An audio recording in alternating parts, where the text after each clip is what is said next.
And few our examples, we did have our render display or results showing.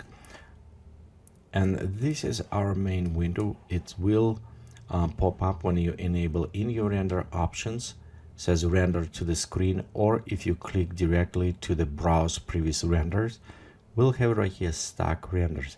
You can specify how many images or how much memory you want stock. If it's reach maximum of allowed memory, it will ask you, do you want clean up or continue stocking? So it will be up to your options. But overall, you can browse through your previous render, and you can see we did from previous tutorials. But this is a little bit more than just a browser. If you click on an image, you'll notice right here we have options. And let's actually first look on our right side. You'll notice they are very similar to what we have in our Windows look. So they provide color preview. We have a display alpha for the last, similar. We can have a Z map, and notice right here as a switch on our view, it's also adjusting properties. We also have other ones, non-realistic if it's enabled, multipass, and going to the J buffer. So they're all similar switching, and also in some cases you can see how they adjust preview on both screens. We also have options to preview and save, so we can open post render. If you still want continue access to post render just for this image, you can enable and modify some post rendering there. But this is a similarity to the previous preview window, which we look. Overall, this window provide more functionality than just view on images. You can compare them. For example, if we go select two images, like here, 1 and 2. Actually, you know what? Let's compare this one because they're more comparable. So we'll select one image. We're going to our properties to enable compare. And we'll just select next image. And you can see as I move my mouse, it's showing on the side blue and orange, blue and orange.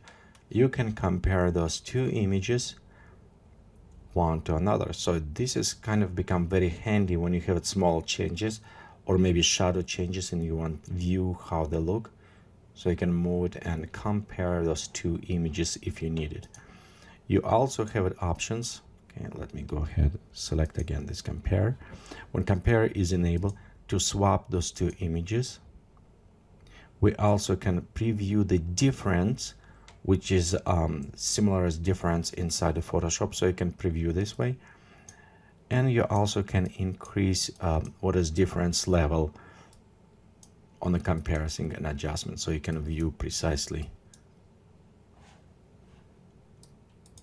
what was changed.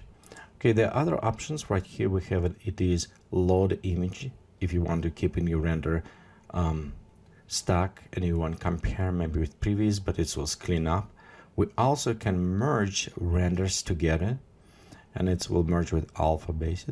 We have it option to mirror, so it's flip it. We can empty render stack, and we'll do this when we're done preview with this lesson. And we have it options of render stacking. On the render stacking options, we have it after stack render, so it's automatically will add every time when you render, or you can manually add to the stack after render. We have it stack render areas, so if you have it specific just one single area you render, like for example close up right here, you can stack them as well. You can stack aborted renders. Currently it will by default settings will be disabled. Save as send snapshot for each render. Currently it's disabled. Those two many times I find them not useful, and they by default they uncheck, and it's actually work very well this way. We can stack JBuffer if it's enabled, multipass, relighting, and diagnostics. Those a little bit more advanced option of the render, but they will be available right here when you stack them. If you don't want it, you can always uncheck, and View will ignore them and save it. We have it also the stack limit, and this is actually applied to your hard drive space, so it doesn't take your memory. You can increase the stack limits, and for example, I'm going to increase to 10 GB for now, but you can set a different size as you want it. We also have it stack folder. We can have it use it same for all scenery, use it dedicated for this scenery, and create new stack. Dedicated, it's kind of useful if you work on specific project and you want to save the progress of this project. Sometimes when I work on specific tutorial and I want to see my progress or share with progress of developing, I maybe use a dedicated stack. So I have a progression of developing pictures going. Or if you work on some more group project, you maybe want to do this to show some different revisions for that. And on the bottom, you can specify what folder you want to save it into. Okay, let's go click OK, modified. So next we have zoom in, out. You can also use your mouse scroll button. You have options to the full screen preview, resize to fit render. So you can see now we remove the scroll bars. It's resized. It will resize by default, so it's meaning if you have a larger image, you will notice how your render display will try to match as possible size of your render. And how I said before, we have also option to delete it. You also notice we have small options on the bottom. So we have options to include it, the RGB information. We can delete specific just one of them, and we can apply or add comments.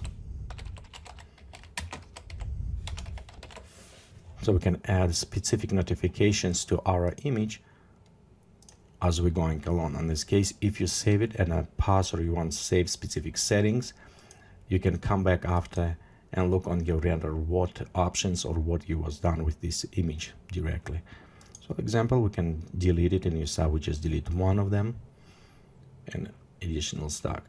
So also other options, if you right click on an image, you will notice you have options to clone. You can delete the clone, options enable, delete render, delete all additional if you don't need it buffers. If you think for this image you don't need it and they're available, you can reapply camera settings to current settings. So for example, if you render and you think this camera render was better that you're currently using, you want to go back, or you like from other renders, so you can reapply it. And you also can add, remove editable thumbnail title on the top right here. So again, same. It just again help you to work through your revisions.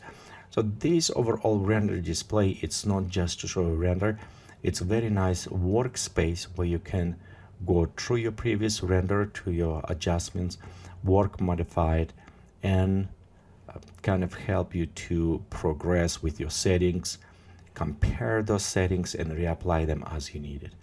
And of course, as I said before, if you need to clear up all, we can just go clear. And if you by accidentally delete this, you don't want it, remember, you can go always and add load image into your stack and restore it that way.